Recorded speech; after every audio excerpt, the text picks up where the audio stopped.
mais um episódio de The Universe. Eu sou a Natália e hoje iremos falar sobre o Big Bang.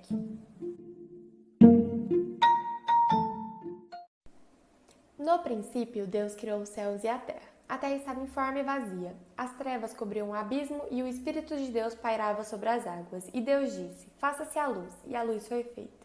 Esse trecho bíblico do livro de Gênesis instiga muita gente. A pergunta: o que existia antes de Deus criar a luz e, na sequência, os dias e as noites, o céu e a terra, os animais e os vegetais, e por fim o homem, o que havia antes?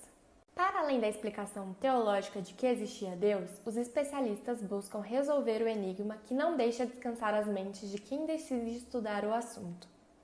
A ciência, em geral, aceita a teoria do Big Bang, um momento há cerca de 3,8 bilhões de anos, no qual uma grande explosão de luz fez com que uma densa esfera da matéria se expandisse, tornando-se cada vez mais leve e diluída, gerando o universo em expansão contínua. Muitos de nós, porém, continuamos a ter dificuldade para entender de maneira racional como um pequeno ponto menor que um átomo continha uma densidade e uma energia inimagináveis, capazes de fazer brotar tudo o que existe hoje. O cientista britânico Stephen Hawking respondeu que havia antes da grande explosão, que era basicamente nada. Mas não se assustem, isso não quer dizer que não havia matéria, ele se refere ao fato de que nada poderia existir antes do começo do universo. Tem algo a ver com o que veio depois. Portanto, o que existia antes não pode estar contemplado em qualquer teoria que formulemos para explicar nossas observações atuais.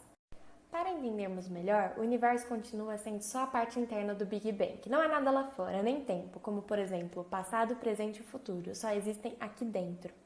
Para o cientista, nenhuma lei da física se aplica até a ocorrência do Big Bang. O universo evoluiu de maneira independente ao que via antes. Até a quantidade de matéria do universo pode ser diferente do que havia antes da explosão, porque a lei da conservação da matéria não se aplicaria ao Big Bang. Dessa forma, essa era a teoria de Stephen Hawking, mas não faltam pesquisadores com ótimas teorias sobre o que existe lá fora, sobre o que teria acontecido antes de o próprio tempo existir. Como, por exemplo, a teoria das supercordas. Resumindo bem, ela diz o seguinte: todas as partículas fundamentais, as indivisíveis menores que um átomo, são na verdade cordinhas vibrantes. Se vibram em um certo tom, dando origem a um tipo de partícula, um elétron, por exemplo. Em outro tom gera um quark, que compõe os prótons e nêutrons. E por aí vai, até compor o punhado de partículas que forma todo tipo de matéria e energia que há por aí. Para que isso aconteça, segundo a teoria, as cordas precisam vibrar em mais dimensões do que as 3 de espaço que conhecemos. Caso ao contrário, não atingem os tons que eles imaginam. Esse é o ponto. A teoria das cordas abre as portas para dimensões extras. No finalzinho do século XX, cientistas partidários da teoria propuseram um novo modelo para o Big Bang, com base nessa ideia de outras dimensões. Funciona assim: antes da grande explosão, o que haviam eram espaços tridimensionais vagando sem nada dentro numa quarta dimensão. Conceber esses espaços, imagine dados. Esses dados vivem uns aos lados do outro, no condomínio tranquilo da quarta dimensão. Ninguém interfere na vida de ninguém, já que todos têm seu espaço tridimensional próprio, cada um no seu cubo, literalmente.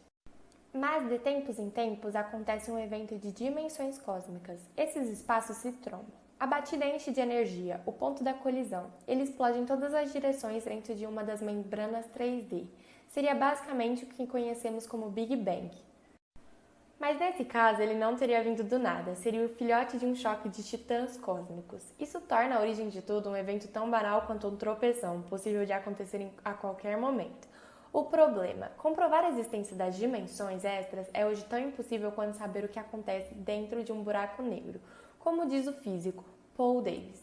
Talvez as teorias das cordas tenham tropeçado no santo grau da ciência, mas talvez eles estejam todos perdidos para sempre na terra do nunca. Hora de ir para uma terra ainda mais misteriosa. Agora, a chance de um evento bizarro acontecer nesse momento, seu celular atravessar o seu crânio, isso é uma afirmação séria da teoria científica mais comprovada e mais difícil de entender de todos os tempos. Estamos falando da física quântica. Apesar de ostentar o título de teoria mais esquisita e anti-intuitiva já concebida pela ciência, a física quântica ganha em exatidão de qualquer outra. Se o objetivo é descrever o comportamento de uma quantidade ridiculamente grande de partículas subatômicas fervilhando freneticamente a uma temperatura de 10 trilhões de trilhões de vezes superior à do Sol, é quase impossível não usá-la. Ela funciona como uma espécie de super zoom em espaços menores que o núcleo de um átomo. Pena que às vezes a teoria quântica tem um efeito tão devastador quanto uma câmera de alta definição e um rosto cheio de rugas. Revela todos os detalhes deselegantes que se escondem no interior da matéria. No mundo quântico, partículas surgem do nada e desaparecem. Esse micromundo é oscilante, assimétrico, caótico, descontínuo e imprevisível. Uma Terra sem lei, ou melhor, uma Terra com uma única lei, a da probabilidade. Por isso, existe uma probabilidade não apenas do celular atravessar sua cabeça, mas de qualquer coisa acontecer. Um elefante aparecer na sua cozinha, por exemplo. Elefantes não se materializam em cozinhas porque os efeitos quânticos acabam diluídos. No mundo macroscópico, muitas partículas teriam que surgir do nada, em sincronia, para formar um elefante. É algo tão improvável que não merece consideração. Mas imagine o seguinte, o universo inteiro é um mega cassino, onde cada partícula subatômica é uma roleta girando. Para ganhar algo no cassino é preciso que em um pedacinho dos cosmos todas as roletas e haja roleta, com um número que começa com 1 e mais de 20 zeros depois no universo observável, tirando esse mesmo número. Completamente impossível, não? A resposta seria sim, se não fosse um detalhe importante. Estamos tratando de uma escala de tempo bem maiores que os 13,7 bilhões de anos do nosso universo. Segundo os teóricos da física quântica, dependendo do tempo que se passa jogando, é possível que o resultado das roletas da flutuação quântica gere algo surreal. Uma bolha de matéria e espaço que se expande rapidamente até desprender do tecido original. Ou seja, acontece um Big Bang. Se as roletas quânticas derem sorte no novo universo, nasce outro dentro dele. E assim, basicamente, é o caso, vão pipocando universos, cada um confinado às próprias dimensões de tempo e espaço. Tudo isso soa esquizofrênico, é fato. Como assim? As partículas somem, reaparecem e oscilam sem parar. O que causa isso nelas? Com a palavra o físico David DeChusser, infinitos universos paralelos. Ou seja, acontece um Big Bang. Se as roletas quânticas derem sorte no novo universo, nasce outro dentro dele. E assim, basicamente, é o caso, vão pipocando universos, cada um confinado às próprias dimensões de tempo e espaço. Tudo isso soa esquizofrênico, é fato. Como assim? As partículas somem, reaparecem e oscilam sem parar. O que causa isso nelas? Com a palavra o físico David DeChusser, infinitos universos paralelos. Segundo ele, a interação com as partículas de outros universos na escala subatômica é a única explicação plausível para a espécie de chilique eterno que assola o mundo quântico. O que havia antes do chilique? DeChusser não arrisca uma resposta. O que ele e outros físicos fazem é buscar sentido para a ideia dos universos paralelos e chegarem a uma hipótese insana, a de que vivemos neles. Assim, neste universo, você continuará ouvindo esse podcast daqui a 1 minuto. No universo paralelo, você achará melhor ir tomar um café. Aí, no momento que você decide se vai levantar ou continuar ouvindo, sua consciência vai para o universo que contém a realidade escolhida. Uau! Bom, só esperamos que em algum lugar exista um universo com a resposta definitiva para o que havia antes do Big Bang. Com todas essas informações, finalmente agora vamos ouvir um pouco sobre o Big Bang.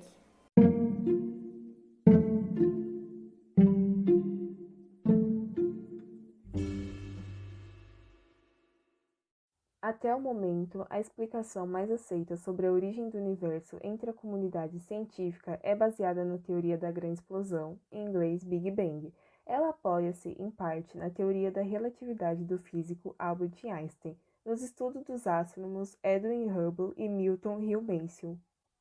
A busca pela compreensão sobre como foi desencadeado o processo que originou o universo atual proporcionou e ainda proporciona vários debates, pesquisas e teorias que possam explicar tal fenômeno. Um tema que desperta grande curiosidade nas pessoas desde os tempos mais remotos e gera grandes polêmicas envolvendo conceitos religiosos, filosóficos e científicos, os quais demonstraram que o universo não é estático e se encontra em constante expansão. Ou seja, as galáxias estão se afastando uma das outras, portanto, no passado elas deveriam estar mais próximas que hoje, e até mesmo formando um único ponto. A teoria do Big Bang foi anunciada em 1948 pelo cientista russo George Gamow e o padre e astrônomo belga Georges Lemaitre. Segundo eles, o universo teria surgido após uma grande explosão cósmica entre 10 e 20 bilhões de anos atrás. O termo explosão refere-se a uma grande liberação de energia, criando o espaço-tempo. Ao expandir-se, o universo também se resfriou, passando da cor violeta a amarela, depois laranja e vermelha. Cerca de 1 milhão de anos após o instante inicial, a matéria e a radiação luminosa se separaram e o universo tornou-se transparente. Com a união dos elétrons aos núcleos atômicos, a luz pode caminhar livremente. Cerca de 1 bilhão de anos depois do Big Bang, os elementos químicos começaram a se unir, dando origem às galáxias. Bom, essa é a explicação sistemática da origem do universo, conforme é a teoria do Big Bang, aceita pela maioria dos cientistas. Entretanto, muito contestada por alguns pesquisadores, portanto, a origem do universo é um tema que gera muitas opiniões divergentes, sendo necessária uma análise crítica de cada vertente que possa explicar esse acontecimento. Obrigada por assistir mais um episódio de The Universe e não se esqueça de seguir nossas redes sociais linkadas aqui na descrição.